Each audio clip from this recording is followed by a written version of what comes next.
pag-ibig mo'y dilingin. Sa isang diwa't tinig, isang pagdakila, atas ng pag-ibig mo'y dilingin. Sa ngalan ng Ama at ng Anak at ng Espiritu Santo. Amen. Sumainyo ang Panginoon. At sumayo rin. Magandang buhay sa inyo mga kapatid. Ngayon po ay pinagdiriwang natin ng ating ilang simbahan ang kapistahan ng isa sa mga apostol ng Panginoon, si Apostol San Andres. Upang tayo maging marapat sa biyayang ito ng banal na misa, halina't magsisimula sa ating mga pagkakasala.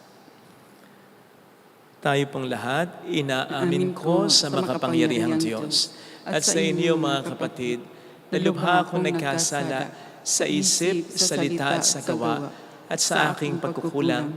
Kaya sinasamo ko sa mahal na Birheng Maria, sa lahat ng mga anghel at mga banal, at sa inyo mga kapatid, na ako'y panalangin sa Panginoong ating Diyos. Kaawaan tayo ng mapagmahal na Diyos, patawarin sa ating mga sala at patnubayan hanggang sa buhay na walang hanggan. Amen. Panginoon, kaawaan mo kami. Panginoon, kaawaan mo kami. Kristo, kaawaan mo kami. Kristo, kaawaan mo kami. Panginoon, kaawaan mo kami. Panginoon, kaawaan mo kami. Papuri sa Diyos sa kaitaasan at sa lupa'y kapayapaan sa mga taong kinalulugdan niya. Pinupuri ka namin, dinarangal ka namin, sinasamba ka namin, ipinagbubunyi ka namin, pinasasalamatan ka namin dahil sa dakila mong angking kapurian. Panginoong Diyos, Hari ng langit, Diyos amang makapangyarihan sa lahat. Panginoong Jesucristo, bugtong na anak. Panginoong Diyos, Kordero ng Diyos, anak ng Ama. Ikaw na nag-aalis sa mga kasalanan ng sanlibutan, maawa ka sa amin. Ikaw na nag-aalis sa mga kasalanan ng sanlibutan, tanggapin mo ang aming kahilingan. Ikaw na naluluklok sa kanan ng Ama, maawa ka sa amin. Sapagkat ikaw lamang ang banal, ikaw lamang ang Panginoon, ikaw lamang o Jesucristo ang kataas-taasan, kasama ng Espiritu Santo sa kadakilaan ng Diyos Ama. Amen. Iyuko natin ang ating ulo, ibulong sa Panginoon ang ating intensyon. Pagdasal natin ang mga kababayan natin sa ibang bayan, sa ibang bansa. Manalangin tayo. Ama naming makapangyarihan, kami nakikiusap na iyong paunlakan sa hiling naming kami laging idalangin sa iyong harapan ni Apostol San Andres na nangaral at nangasiwa sa iyong sambayanan sa pamamagitan ni Jesucristo kasama ng Espiritu Santo magpa sa walang hanggan. Amen. Ang salita ng Diyos mula sa sulat ni Apostol San Pablo sa mga taga-Roma. Mga kapatid, kung ipahayag ng iyong mga labi na si Jesus ay Panginoon at mananalig ka ng buong puso na siya'y muling binuhay ng Diyos, maliligtas ka, sapagkat nananalig ang tao sa pamamagitan ng kanyang puso at sa gayoy napapawalang sala, at nagpapahayag sa pamamagitan ng kanyang labi at sa gayoy naliligtas. Sinasabi sa kasulatan, hindi mabibigo ang sinumang nananalig sa kanya. Walang pagkakaiba ang katayuan ng Hudyo at ng Griego. Iisang Panginoon ng lahat at siya ang nagkakaloob ng kanyang kayamanan sa lahat ng tumatawag sa kanya. Sapagkat sinasabi sa kasulatan, maliligtas ang lahat ng tumatawag sa pangalan ng Panginoon. Ngunit paanong tatawagan ng mga tao ang hindi nila sinasampalatayanan? Paano silang mananampalataya kung wala pa silang napapakinggan tungkol sa Kanya? Paano naman silang makakapakinig kung walang nangangaral? At paanong makapangangaral ang sinuman kung hindi siya isinusugo? Ayon sa nasusulat, o kay inam na makitang dumarating ang mga nagdadala ng mabuting balita, ngunit hindi lahat ay naniwala sa mabuting balita. Ganito ang sabi ni Isaias, Panginoon, sinong naniwala sa sinabi namin? Kaya't ang pananampalataya ay bunga ng pakikinig at makakapakinig lamang kung may mga ngaral tungkol kay Kristo. Ngunit ang tanong ko'y, Hindi ba sila nakapakinig?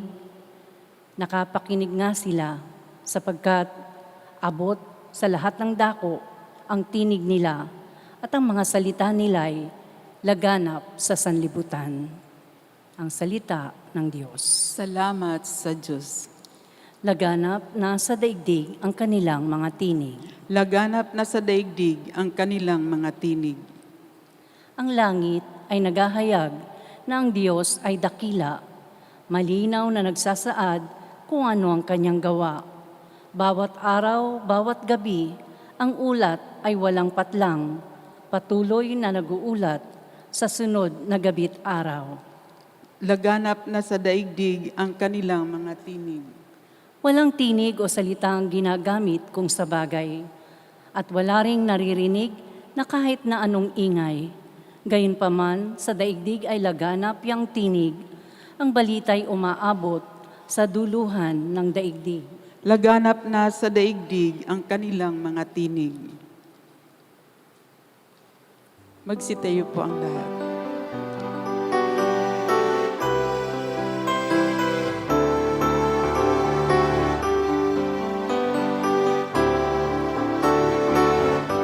Hallelujah, hallelujah, hallelujah,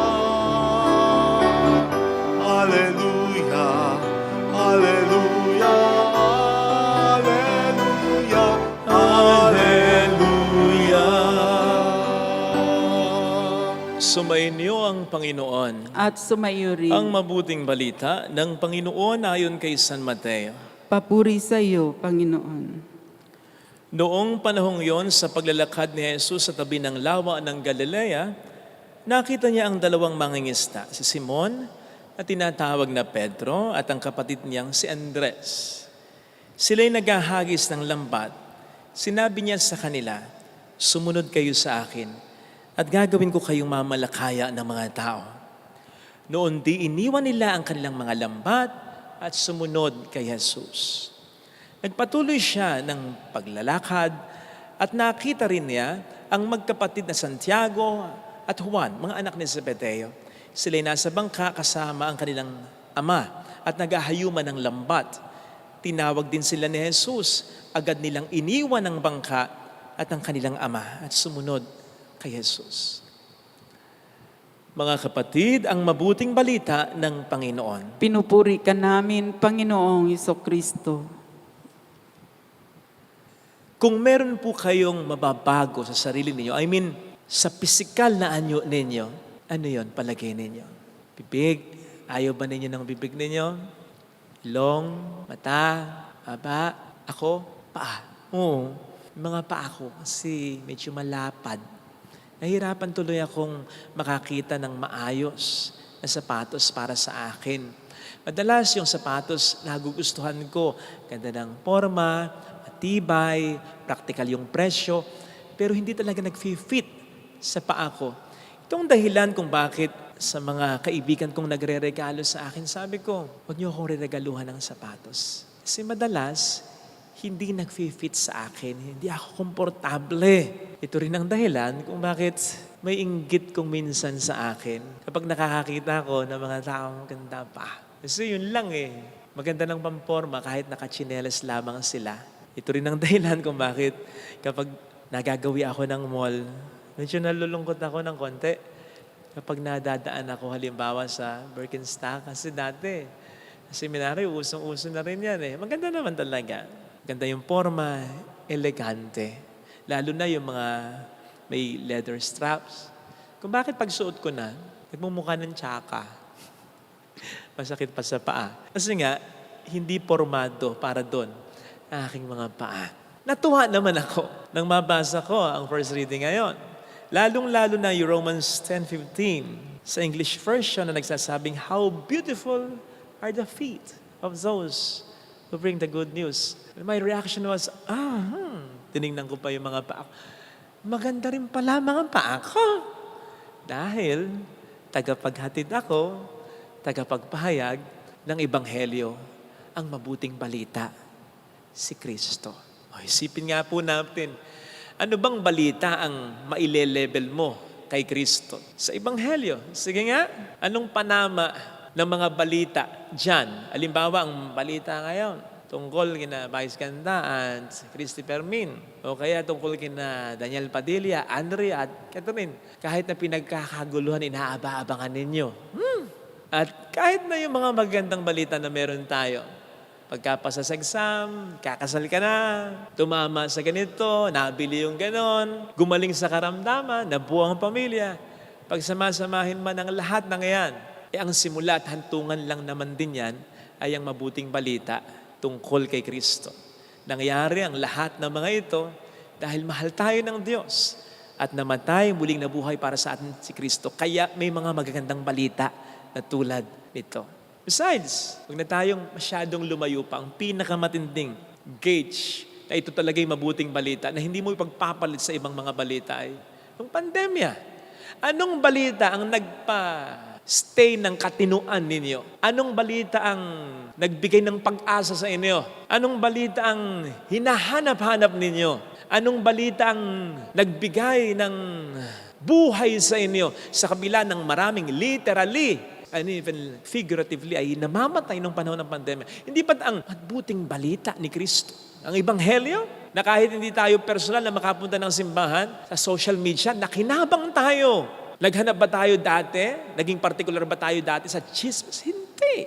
Kahit ang mga artista, tumigil sa paggawa ng chismis tungkol sa buhay nila. At kahit na yung mga magandang balita na nakakakain pa rin tayo kahit papaano, mayroon pa rin trabaho kahit papaano, mayroon pa rin negosyo kahit papaano, buhay pa rin tayo, o kahit na may namatay sa ating mga mahal sa buhay. Pero nalampasan natin. Yung mga balitang yan, magkakaroon ba ng sense ang lahat ng yan kung hindi natin tinignan yan sa lente ng pagmamahal sa atin ni Kristo? At yun ang Ebanghelyo. Yun ang mabuting balita ni Kristo. Kaya nga, iba ring uri ng trabaho. Hindi mo maile-level na basta trabaho. Ito ay misyon, ito ay ministeryo, sapagkat kasama ang Diyos sa paggawa nito, ang pagpapahayag ng Ebanghelyo. Ito po ang dahilan kung bakit sana na-appreciate po ninyo yung pagpapahayag na ginagawa ng mga pari ninyo, ng obispo, ng mga reverendo, ng mga religyoso, ng Ebanghelyo. Bagay na nagsimula nang sila'y mamalagi ng maraming taon sa seminaryo. Hindi lamang para mag-aral, kundi para gayahin din yung ginawa ng mga alagad sa Ebanghelyo upang sumunod kay Kristo, makapiling si Kristo. And therefore, yung karanasan ngayon ay ibahagi at maibahagi sa inyo later on. Dahil kung hindi muna kami makararanas kay Kristo, anong ipapahayag namin sa inyong Ebanghelyo kung hindi muna namin naranasan si Kristo sa aming buhay kahit papaano? Gayun din, ma-appreciate sana ninyo yung pagmimisa at pag-sermon ng buong puso ng mga tagapagpahayag ng Ebanghelyo. At gayun din, sa ibang paraan naman yung pagpunta sa may sakit, yung pagpapakumpisal, paglalaan ng panahon para kayo'y kausapin, gabayan, turuan, at kahit para makasama lang, yung nakikita nyo kung paano nagdarasal ang mga tagapagpahayag ng mabuting balita ni Kristo. Lalong-lalo na kung ang lahat ng ito ay nagpaparamdam talaga sa inyo ng karanasan na maranasan nyo si Kristo. Kasi hindi po talaga madaling gawin ito. Tama na ito ay grasya. Ginagamit lamang ang mga tagapagpahayag ng Ebanghelyo. Pero kung hindi ibibigay ng mga tagapagpahayag ang sakripisyong nararapat, hindi siya magiging epektibong tagapagpahayag. Hindi madaling mag-sermon, hindi madaling magpakumpisal, hindi madaling magpunta sa mga may sakit, hindi madaling maglaan ng panahon para kayo'y gabayan, turuan, at ipagdasal. Ng buong puso ng epektibo hindi yung basta nagpakumpisal lang, hindi basta nag-sermon lang, hindi yung basta nagturo lang, hindi yung basta nakapiling mo lang, o hindi basta nagdasal lang. Yung epektibo at buong puso talaga. Kasi we won't be used by God effectively kung hindi talaga namin ibibigay ng buo ang aming sarili. Kaya po natuwa naman ako sa post ng isang sakrista na si John Harley Placides tungkol sa kanilang pari na si Father Ronaldo Berber Manabat. Ito yung post niya. Yan. Pinicture niya yung pari habang nagmimisa at si Father ay inaalis yung paa niya mula sa sapatos niya. Alam niyo kung bakit? Kasi yung matagal ka na nagmimisa, umiinit yung mga paa mo, sumasakit yung mga paa mo. Kaya ang ginagawa minsan ng ibang pari, tulad ko, ginagawa ko yan. Inaalis namin yung aming paa dun sa sapatos. Siyempre, hindi nyo na nakikita. Pero nakita ni John. At higit pa doon ang kanya nakita. Kasi ang sabi niya sa post niya ay, Pads Ronaldo Berber Manabat, pasensya na po, kinuhanan ko kayo kanina habang nagmimisa po kayo. Natouch lang po ako kasi simula kahapon ng Sabado, marami po kayo sunod-sunod na mga misa, tapos ganyan din po ngayon, araw ng linggo. Masigla at solemn pa din po ang misa ninyo. At yan ang nakikita ng mga tao, pero sa likod po niyan, hindi nila lahat nalata na pagod na po kayo, na masakit na ang mga binti at paa ninyo sa ilang oras na nakatayo kayo. Pads, maraming salamat po sa pagkapari ninyo. Salamat po. Salamat sa mga taong nakakita ng sakripisyo ng mga pare. Kasi hindi naman din namin ito ipinapakita. Pero malaking bagay kung tinitingnan at nakikita. In the same way na sana, nakikita rin natin at na-appreciate din natin ang sakripisyo na ginagawa para sa atin ng ibang tao. Kung papaanong ibinibigay ng ating mga magulang, ng iyong mga anak, ng iyong asawa, ng iyong kapatid, ang lahat para maibigay lamang din talaga sa atin ang the best o ang lahat.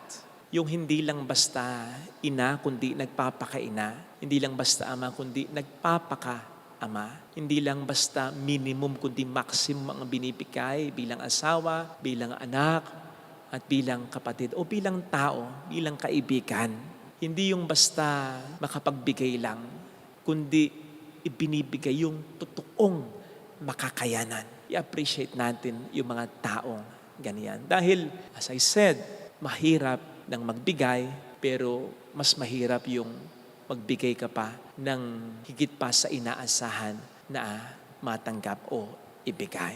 Sa mga tao namang gumagawa niyan, mabuhay po kayong lahat at lagi po natin sanang makita na bagamat mahirap, ito naman ay mas masayang dihamak kaysa sa mapuri tayo na maganda nga talaga yung paa natin, pero hindi naman tayo hinahatid nito sa paglilingkod sa Diyos at sa kapwa-tao. Besides, base sa ating karanasan, iba yung mapuri ka dahil maganda ka, gwapo ka, maganda ang katawan mo, mamahalin ang gamit mo, sasakyan mo. Mangingiti ka lang pag ganun eh. At mabilis lang, short-lived lang yung kagalakan. Pero yung mapuri ka bilang mabuting asawa, mabuting ama, mabuting anak, mabuting kapatid, mabuting guro, mabuting doktor, mabuting pare, mabuting engineer, yun eh. One thing na mapuri tayo sa itsura natin, it's another thing and a noble thing na mapuri tayo dahil sa mabuting ginagawa natin. Dahil ito ang magbibigay rin ng magandang epekto, hindi sa buhay lamang natin, kundi sa buhay ng kapwa natin. Kaya sana ito ang makita natin at ipagdasal natin bilang grasya mula sa mga readings na napakinggan natin. Amen. Lagay natin ang ating kanang kamay sa tapat ng ating puso.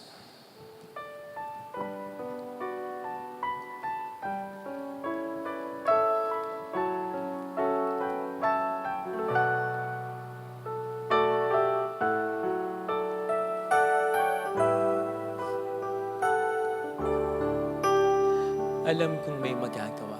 Alam kong may magagawa ang Diyos. ang Diyos. Alam kong may magagawa ang Diyos. Alam kong may magagawa Walang imposible sa Kanya. ang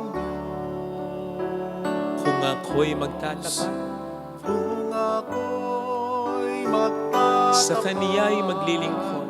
sa Kanya'y maglilingkod. Alam kong may magagawa ang Diyos. Alam kong may magagawa ang Diyos. Alam kong di rin kinang Diyos ang samo ko, Alam kong di sapagkat mahal niya ako. ng Diyos ang samo ko. Alam kong di rin kinang Diyos ang samo ko. Alam kong di rin ng Diyos ang samo ko. Kung ako'y magtatapat Kung ako'y magtatapat Sa Kanya'y maglilingkod. Sa Kanya'y maglilingkod. Alam kong di rin kinang Diyos ang samo. Kung di ringkin ang Diyos Sikit natin ang ating mga mata.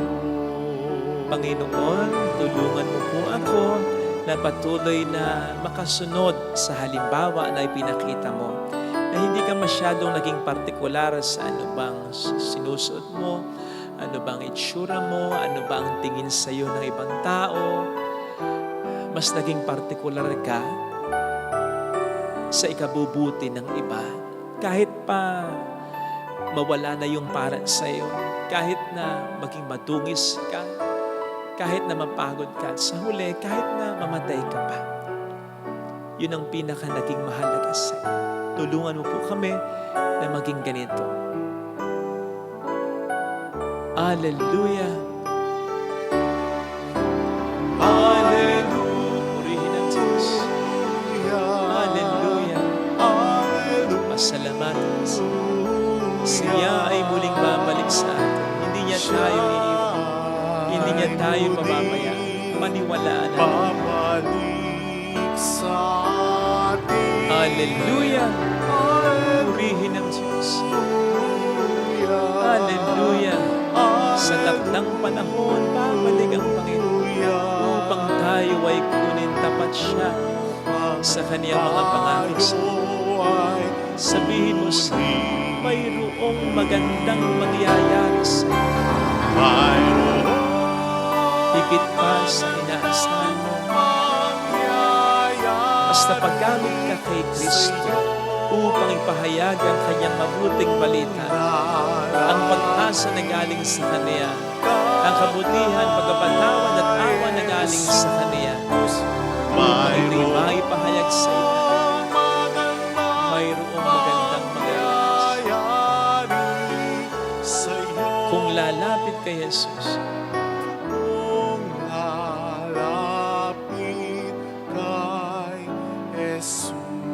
papuri sa Ama at sa Anak sa Espiritu Santo. Kapara ng saunang una ngayon magpakailanman magkasawalang hanggan. Pag-aalay.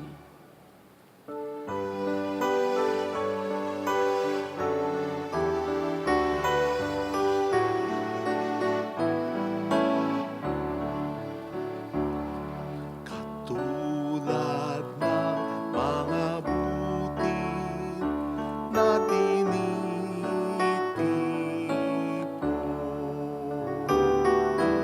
upang maging tinapay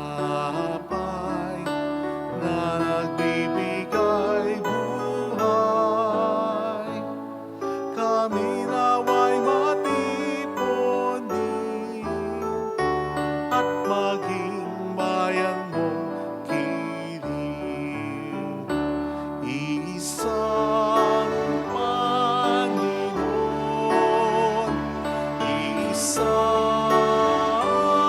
katawan, isang bayan, isang lahi, sa'yo'y nagpupugay.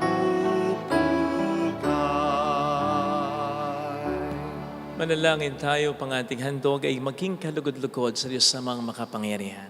Tanggapin nawa ng Panginoon itong paghahain sa iyong mga kamay sa kapurihan niya at karangalan sa ating kapakinabangan at sa buong sambayanan niyang banal. Ama naming lumikha, pagbigyan mo kami upang sa aming mga alay na inihahain namin ngayong kapistahan ni San Andres ay maging kalugod-lugod kami sa ginagawang paghahanda at mabuhay kami sa pagtanggap sa iyong kaloob sa pamamagitan ni Jesucristo at sa mga Espiritu Santo magpas sa walang hanggan. Amen. Sumainyo ang Panginoon. At sumaiyo Itaas sa rin. Diyos ang inyong puso at diwa. Tinaas na namin sa Panginoon. Pasalamatan ng Panginoong ating Diyos. Marapat na siya ay pasalamatan. Ama naming makapangyarihan, tunay ngang marapat na ikaw ay aming pasalamatan sa pamamagitan ni Jesucristo na aming Panginoon. Itinatag niya ang iyong sambayanan at ang mga apostol ay saligat katuwang sa pagkapanatili ng iyong pagmamahal na di magwawakas kahit kailan. Kaming sambayanan mo dito sa daigdig ay katibayan ng pamumuhay sa langit.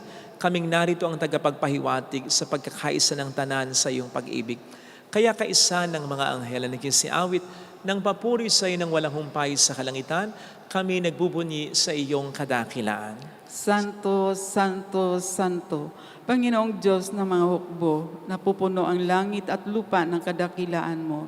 Osana sa kaitaasan, pinagpala ang naparirito sa ngalan ng Panginoon. Osana sa kaitaasan. Ama naming banal, ikaw po ang bukal ng tanang kabanalan.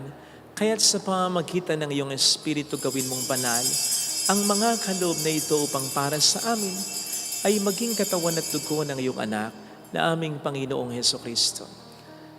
Bago niya pinagtiis ang kusang loob na maging handog, ginawa kaniya ang tinapay, pinasalamatan kaniya, pinaghati-hati niya iyon, iniabot sa kaniyang mga alagad at sinabi, tanggapin ninyong lahat ito at kanin.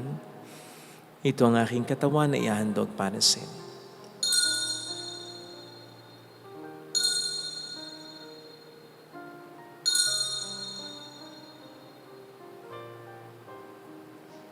Gayon din naman ang matapos ang hapunan, hinawakan niya ang kalis. Muli kaniyang pinasalamatan. Iniabot niya ang kalis sa kaniyang mga alagad at sinabi, tanggapin ninyong lahat ito at inumin. Ito ang kalis ng aking dugo, ng bago at walang hanggang tipan. Ang aking dugo na ibubuhos para sa inyo at para sa lahat, sa ikapagpapatawad ng mga kasalanan. Gawin niyo ito sa pag-alala sa akin.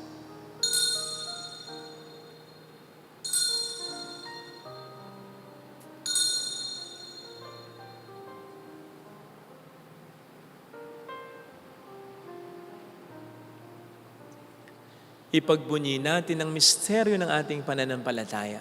Si Kristo'y namatay, si Kristo'y nabuhay, si Kristo'y babalik sa wakas ng panahon. Ama, ginagawa namin ngayon ang pag-alaala sa pagkamatay at muling pagkabuhay ng iyong anak, kaya inialay namin sa iyo ang tinapay ng buhay at ang kalis ng kaligtasan.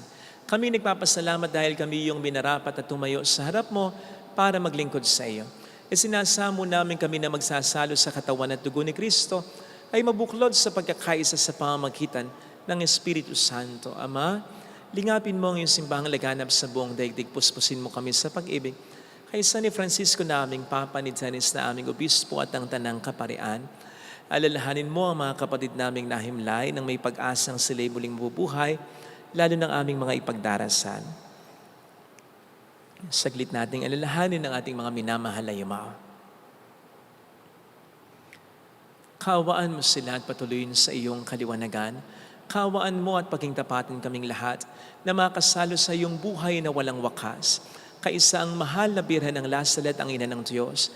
Isanuse ang kabiyak ng kanyang puso, lahat ng mga banal na namuhay dito sa daigdig ng kalugod-lugod sa iyo, maipagdiwang nawa namin ang pagpupuri sa ikararangal mo sa pamamagitan ng iyong anak na aming Panginoong Hesukristo. Sa pamamagitan ni Kristo kasama niya at sa Kaniya, ang lahat ng parangal, papuri ay sa iyo, Diyos amang makapangyarihan, kasama ang Espiritu Santo magpa sa walang hanggan. Amen. Tumawag tayo sa Ama.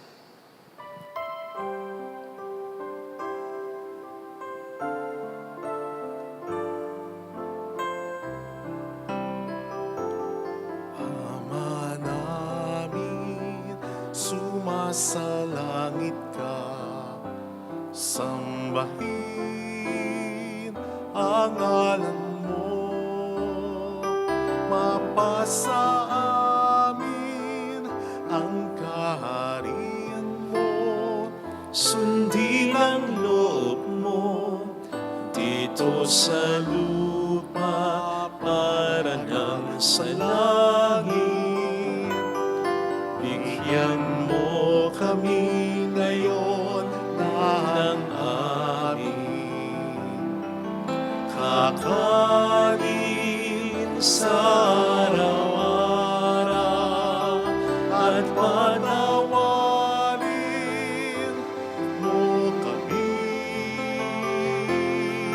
sa aming mga sala para ng pagpapatawan namin sa nagkakasala sa amin, at huwag mo kami ipa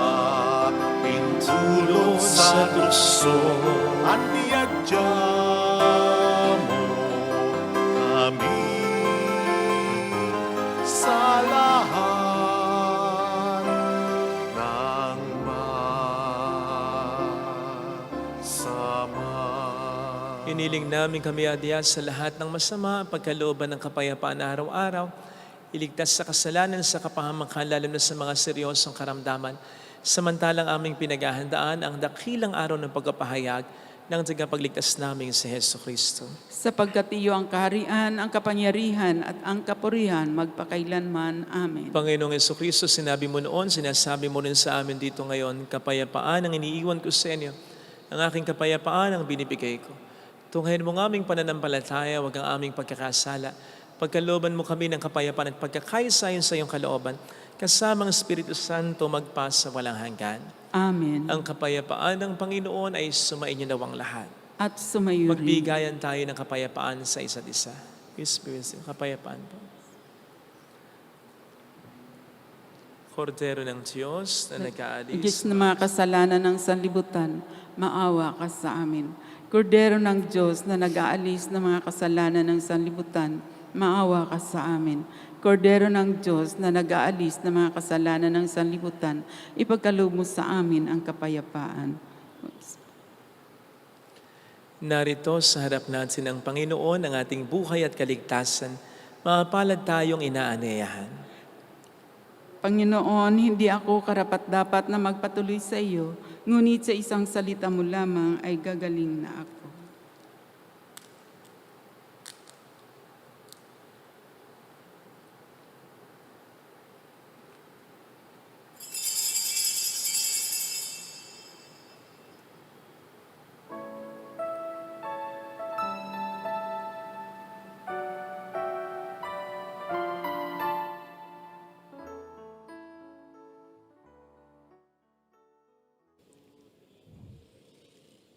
Panalangin para sa espiritual na pakikinabang. Panginoong Hesus, ako ay naniniwala na ikaw ay nasa kabanal-banalang sakramento. Iniibig kita ng higit sa lahat at ninanasa kong tanggapin ka sa aking kaluluwa. Sapagkat sa mga sandaling ito, hindi kita matatanggap sa sakramento. Tumuloy ka sa espiritu sa aking puso. Niyayakap kita na parabang naririto ka na. Inaalay ko ng buong buo ang aking sarili sa iyo. Huwag mong hayaang mawalay ako sa iyo. Amen.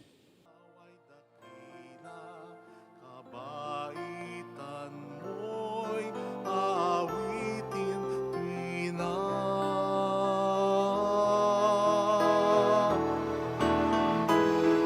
Aking iyahayag ang kadakilan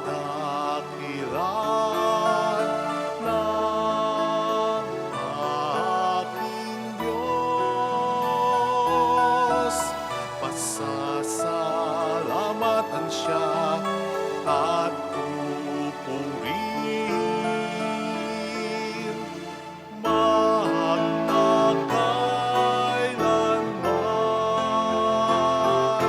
magpakailanman.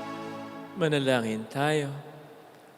Ama naming mapagmahal, ang banal na pakikinabang ay magpalakas nawa sa amin upang ayon sa halimbawa ni Apostol San Andres, kaming mga umaako sa kamatayan ni Kristo ay paging dapating mamuhay ng maluwalhati kaisa niya sa piling mo sa pamamagitan niya, asama ng Espiritu Santo magpasa walang hanggan. Amen. Holy God, Holy Mighty One, Holy Immortal One. Have mercy on us and in the whole world. Holy God, Holy Mighty One, Holy Immortal One. Have mercy on us and in the whole world. Holy God, Holy Mighty One, Holy Immortal One. Have mercy on us and in the whole world. Jesus, King of Mercy, We trust in you. alalahanin o mahal na Birhen ng Lasalet, ina ng pag-asa. Ikaw ang nagpapaalala sa aming magbalik loob sa Ama. Ito ang nagpapatunay na ang kagandahang loob mo'y nanatiling busilak. Sa pag-aaruga mo sa amin, tungkulin mo'y tinupad. Sa paanan ni Kristo, itinuring mo kaming mga tunay mong anak. Kaya ninais mong ni Isay huwag mapahamak. maging sa iyong walang tigil na pananalangin, pati luha ay pumatak.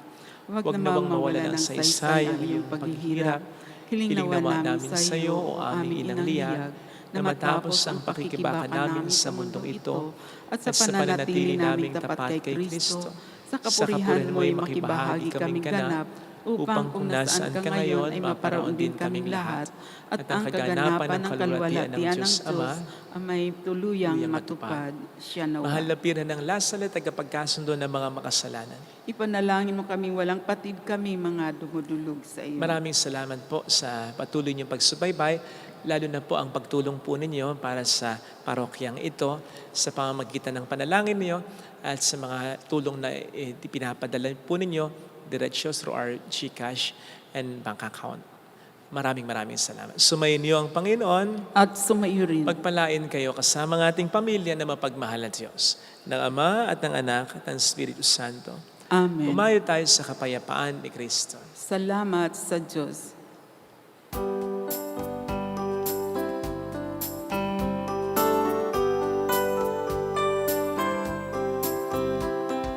On this day, O Mother of our Lord, we sing you praise for lighting up our way.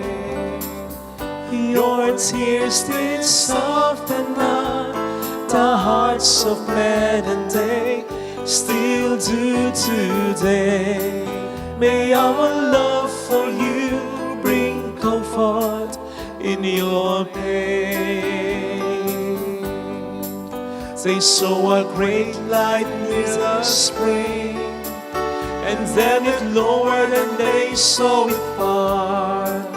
Then all at once they saw a lady crying there, and she wept all the while she spoke. They saw her tears flow from her eyes. They flowed in steady streams of light. They flowed in steady streams of light. On this day, O Mother of our Lord, we sing you praise for lighting up our way. Your tears did soften up the hearts of men, and they still do today. May our love for you bring comfort in your pain.